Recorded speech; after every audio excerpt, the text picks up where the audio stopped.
to have them arrested. Yeah, deal don't because all of you in front of because Brian told no more on American. This is a deal between the agents and the immigration officers because we were all arrested, including the chief agent, Lamin, and I saw him in a pickup with the security officers from Gunjur all the way to Tanjay. When we arrived, we all saw how they were chatting with the man, going in and out, and they later boarded Lamin's vehicle under armed escort, only to return hours later and to inform us that Lamin had escaped.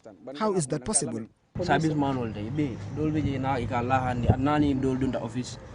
We all saw him coming in and out with the servicemen, but we don't know what they were talking about. But what we are certain about is that all the money collected was in a bag. We had to bring cash to get on board the boat. In his vehicle, any bag or machine that was inside the car was brought down except the money bag, which they said they could not find. I don't know if he had bribed them or not, but what they claim to the media is not what we saw. According to the migrants, when Mr. Silla was arrested, he had with him a bag full of money as he was collecting various sums of money ranging from $20,000 to $45,000 and charging the non-Gambians in foreign currencies. The immigration officers flatly denied these allegations. However, they do confirm that the said Mr. Silla escaped from them at night, only to be rearrested 48 hours later, admitting it was negligence on their part. Given the seriousness of the migrants' claims, we had to put such allegations to the Immigration Department PRO. I asked him whether he had been misled ahead of the press briefing he gave last week. All what I have briefed the press at that material time was what has actually happened, and that is what was available. Those were the facts available then. So I was not, one moment misled by, my officers. PRO Diba went further to narrate the circumstances that led to the death of Mohamed Kamara, the Sierra Leonean man who fell into a well. First of all, we are deeply saddened, by the demise of this young African, who is Mohamed Kamara, a Sierra Leonean by nationality. Our investigation so far have uncovered that this was somebody who had no direct interaction with the officers during the whole operation. Once the officers' presence was noticed at the gate, then those inside started running. Okay, that's how majority of them ran out. They were scaling the fence of the premises, going out, running into the nearby vicinities. So Mohammed, unfortunately, got to the fence where he wanted to scale, and there was a well. He stepped on the walls of the well, trying to get the height necessary for him to scale the fence. Unfortunately, something fell under his feet, and that is how he somersaulted into the well. This was PRO Diba's response to the allegation that the immigration officers were bribed by the agent Lamin, leading to his escape. That was baseless and doesn't hold a bit of water. Lamin was not with any money at his time of arrest. In fact, Lamin was not having any money, because the last amount of money that Lamin was having was the money that the last people who came to pay to him. And that was, in fact, the money that he used to complete the payment for the engine. But when he was arrested, he was not with a dime. That was just a speculation, and even the people who are trying to peddle this kind of allegation against our officers cannot substantiate this thing. Our investigations have revealed that more than $4 million must have been collected by the so-called agents from these poor migrants with the promise of taking them to Spain via a boat. According to the immigration officials, 3 agents are currently in their custody and will be charged with trafficking before appearing in court. However, as all the migrants paid cash, questions will continue to be asked about what happened to all that money collected. Babu Karsi, QTV News. Quite an interesting report there by my colleague Babu Karsi. Very shocking indeed.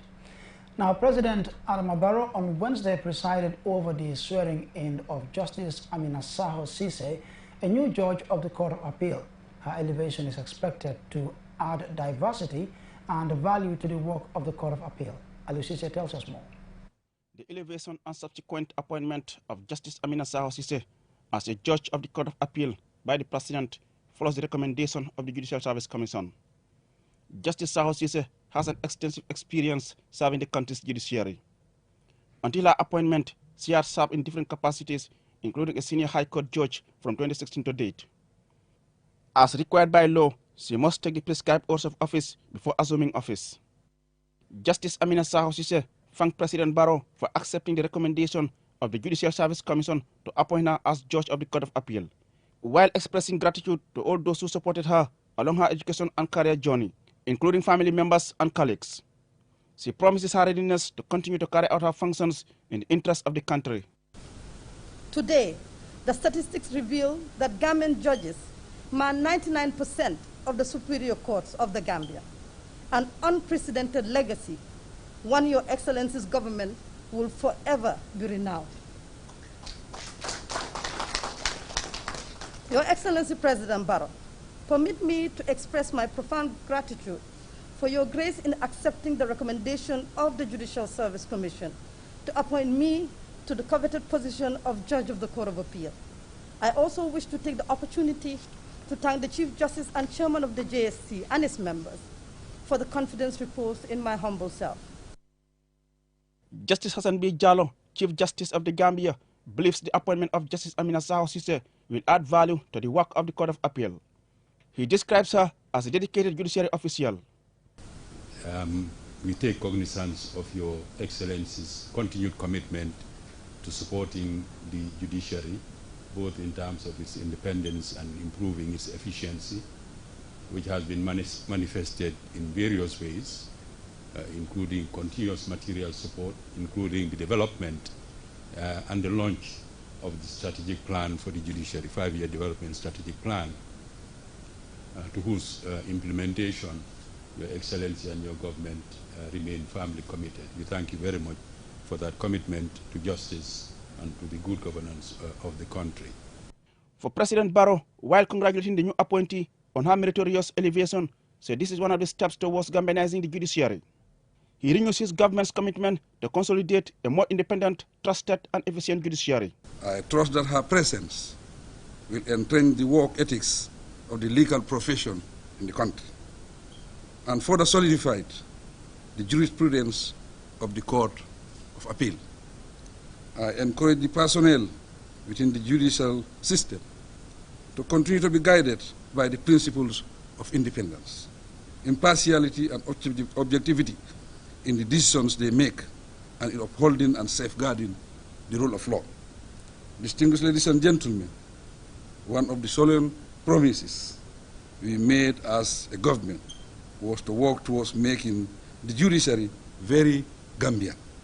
Today, I can boldly say that we have already fulfilled the promise. President Barrow was full of praise for the Chief Justice Hassan B. Jallow for his gains registered in the judiciary since 2017, while hoping the momentum will be maintained. Reporting for QTV News, I am Aliou Cisse. The Gambia joins the rest of the world to observe the Day of the African Child as a commemoration of the 16th June 1976 student uprising in Soweto, South Africa. Jennifer Sonko engaged various stakeholders on the subject and seen her reports. 30 years have lapsed since the African Union Assembly on Heads of States and Government adopted the African Charter for the Rights and Welfare of the Child. The big question is Africa fit for children? Specifically, is Gambia fit for children? In June 16, 1976, thousands of black school children like the ones you're seeing now were killed while protesting apartheid-inspired education in Soweto, South Africa. The Day of the African Child also draws attention to the lives of children in general. The National Human Rights Commission has added its voice to the advancement of the plight of children in the Gambia, marking the day. A statement by the chairman of the Human Rights Commission, Emmanuel Daniel Juve, highlights the fact that while the Gambia has taken enviable strides to improve the welfare of children through the enactment of legislation and development of child-friendly policies, child health, and general child well-being, many gaps and challenges remain in child protection, child survival and development, and enjoyment of the rights stipulated in the Children's Act 2005 and other ratified regional and international child rights instruments. National Human Rights Commission strongly encourages the state to implement the following recommendations. Improve the quality of education, especially in the rural areas, and effectively enforce Section 30 of the 1997 Constitution regarding free, compulsory, and available basic education as well as provide adequate incentives for teachers. Yamari Seka is the majority leader of the Children's National Assembly in Kanifing, and she spoke about what the Day of the African Child means to her. I used to be happy because it teach us and give us aware of our rights and responsibility. They are raising awareness to protect our rights and responsibility as a child.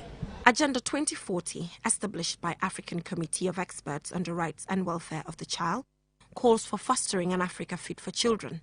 The main objective of the agenda is to restore the dignity of African children through assessing the achievements and challenges faced towards the effective implementation of the African Children's Charter. We decided to ask Yamari if Gambia is fit for children to start with. The Gambia is not fit for the child because issues like raping and child abuse, child trafficking is affecting children. Because we need to set, we have laws in the Gambia, but people are not implementing the law. So we need to implement the law and bring perpetrators to book. Lamin Kaysay, the advocacy focal person of the CPA, says the Gambia is working towards Agenda 2030, considering they now have a Ministry of Children and other structures that weren't available a few years ago. He, however, agrees that there's a lot of room for improvement. For children to be protected, for a world to be fit for children, for the Gambia to be fit for children, it needs to have legislative, administrative, and community empowerment mechanisms. And that's why when we speak all the time, even though some people think we need to talk about practical issues, legislations are one fundamental thing that one can use as a tool to hold the state to account. And what as another instrument also that the society can use to seek for redress when rights of children are violated. We demand an Africa fit for children. Reporting for QTV News, I am Jenna Basonko. Interesting report by my colleague Jenna Basonko, and it leads us to the commercial break, but we will be back in a moment. Ready, set, done. It's that simple and convenient too. With Standard Chartered Bank, you can top up wherever, whenever. Simply dial *1247# and follow the prompts to top up airtime, pay bills, transfer money, check balance, and check statement. Speak to us on +220-420-2275 or email us at gambia.contactus@sc.com. One bank, available 24/7. Standard Chartered, here for good.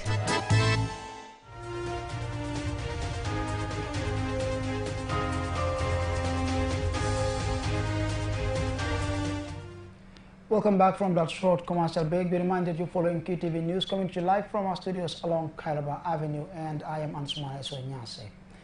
Now, globally, more than 200 million international migrants send over $500 billion back to their families in developing countries every year. In the Gambia, last year, international remittances inflow amounted to at least 48% of GDP. As today marks International Day of Family Remittances, QTV's Mohamed Lamin Choi looks at the significance of remittances to the Gambia's economy. At least 140,000 Gambians live outside their country. The financial contributions of these people to their families and their home economy in the form of remittances sent regularly is hugely significant. A Finscope survey in 2019 has found out that money sent home from family and friends is a vital source of income to an estimated 26% to 37% of households in the Gambia. Due to the impact remittances have on people's lives, international remittances are not only an important source of income for many families, but also an important source of foreign exchange in the Gambian economy, especially given it is an import-dependent country. Mamadou D. Barry, the IMF resident representative in the Gambia, tells us about the effects of remittances in the lives of Gambians. You have the component that goes to help directly families for their subsistence, education, and health, but also you have part of the remittances that are coming to be invested in the country in real estate and other businesses, as long as the country create the conditions to attract that part of the remittances coming. Last year, ironically, the Gambia recorded a dramatic jump in remittances received at a time the World Bank had projected a sharp decline in global remittances by about 20% due to the economic crisis induced by the coronavirus pandemic. According to the International Monetary Fund resident coordinator in the Gambia, last year's remittance and capital transfers stood at $588 million, marking a 78% rise compared with 2019 and a positive balance of payments overall. This represents at least 48% of GDP and is more than the country's national budget in the same year. In analyzing this, experts have suggested that this significant increase in volume is the result of more people opting to use formal channels due to disruptions in informal services, restrictions on borders and shops. During a virtual conference with IMF team in the Gambia, I asked the IMF country representative about the prospect of remittances inflow in the Gambia this year. Yeah, I've gotten around 242 million until April. So you divide that by 4 is almost, you're getting 60 million on average per month. So that is continuing. We hope that that guidance will continue because it's helping to support some of key sectors in the economy and also help support Gambian families. The Gambia, as a remittance-dependent country, has a relatively small and expensive cost of sending inbound remittances, as well as having a fragmented digital payments infrastructure. According to RemitScope, a website portal which provides data, analysis, and remittance market profiles, only 19% of Gambian adults had a formal bank account, including mobile money, in 2019. Sub-Saharan Africa is the costliest region to which to send remittances. However, despite their importance to the national economy and livelihoods, the values sent home, especially by this corridor, are small by global standards, and average prices are among the highest worldwide. The average cost of sending money to the Gambia is 8.8% of sent amount in 2020, according to RemitScope. This average transfer cost is twice as high than Senegal, whose average cost is 4.6% of sent amount. This problem is attributed to the large foreign exchange margins, which are often hidden by being levied onto the customer, the lack of digitalization in the Gambia, and the reliance on agents and cash to reach the beneficiary, even in rural areas. International Day of Family Remittances, which was adopted by the United Nations General Assembly on 12 June 2018, was created to recognize the contribution of as many as 200 million migrant workers who send money to their family members, numbering an approximate 800 million. Mohamed Lamin Choi, QTV News. Now, as the rainy season begins, Action Aid International the Gambia, in partnership with the EU, donates farming implements to young people and women in CRR. Jennifer Sonko traveled to Central River region over the weekend and Sina reports. The rainy season has started, and it's often an exciting period for farmers, especially if they have the necessary materials to have a successful farming season. The donated farming implements by the Action Aid are sign hoe, seeder, seeds, and a donkey for field farmers, and $30,000 seeds for poultry farmers. The executive director of the Action Aid International Gambia office, Omar Baji, says this project will go a long way towards solving the problem of irregular migration amongst young people, as with the required implements, these young people can stay home and farm. So we want to make sure that when the youths are involved in farming, they are doing every operation on a timely basis. And we also want to discourage them from moving away from these rural areas, because their migration is either to urban centers in the country or they move out of the country. And we are losing out on active labor force of this country. So what I always say is that if we don't manage migration, carefully, it is going to impact on us negatively in the future. Projects are hardly sustainable in Africa, and Gambia is no exception. We engaged the executive director of Action Aid on how best they are working to ensure this project's sustainability. So what we do, before even we went ahead to give this implement, is really to do what we call farmer training. And we do in farmer training needs assessment, establish and identify the needs of the people in terms of skills, and then train them in those areas before we even go into giving them implements or inputs. So this is one area where we have really looked at that.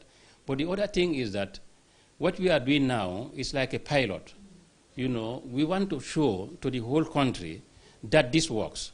The governor of CRR attended the event and called on youth and women beneficiaries to take ownership of the project by making sure it is sustainable, which will be determined by their performance. I'm very much elated, and I'm very pessimistic that it will enhance their livelihoods, because they are helping the people who are really vulnerable in the society, and I hope they're going to make the best use of it, as I've been saying. You need not to put all your developments in a single basket or a bottomless pit. It's not going to help. You accumulate your progress and developments, and then you can account for them in the future, and they will grow. Kausu Ture, one of the beneficiaries of the project, has been given $30,000 to start his own poultry farm. He calls on his fellow beneficiaries to take care of the donated implements and those given donkeys to vaccinate them as required. Whenever we are given this kind of support, we should take care of the farm implements. ActionAid is an international non-governmental organization whose stated primary aim is to work against poverty and injustice worldwide. ActionAid is a federation of 45 country offices that work with communities, often via local partner organizations, on a range of development issues. Reporting for QTV News, I am Jenna Bosonko. Well, I'm afraid that's all about it, but before we take a leave of you, here's a recap for main headlines. Some would-be migrants have made serious allegations that immigration officers colluded with agents to scam the migrants by taking their money and having them arrested. In a special report, we had various sides of the story. Justice Amina Saho Sise has been formally sworn in as an appeal court judge at a ceremony at State House. We heard what commemorating the Day of the African Child means in a Gambian context. And today is also International Day of Family Remittances. We heard why the day holds particular significance for the Gambia. Well, that's all we have for you in this edition of the news. On behalf of the entire production team, thanks for watching. Do join us at 10 p.m. for another bulletin. Bye for now.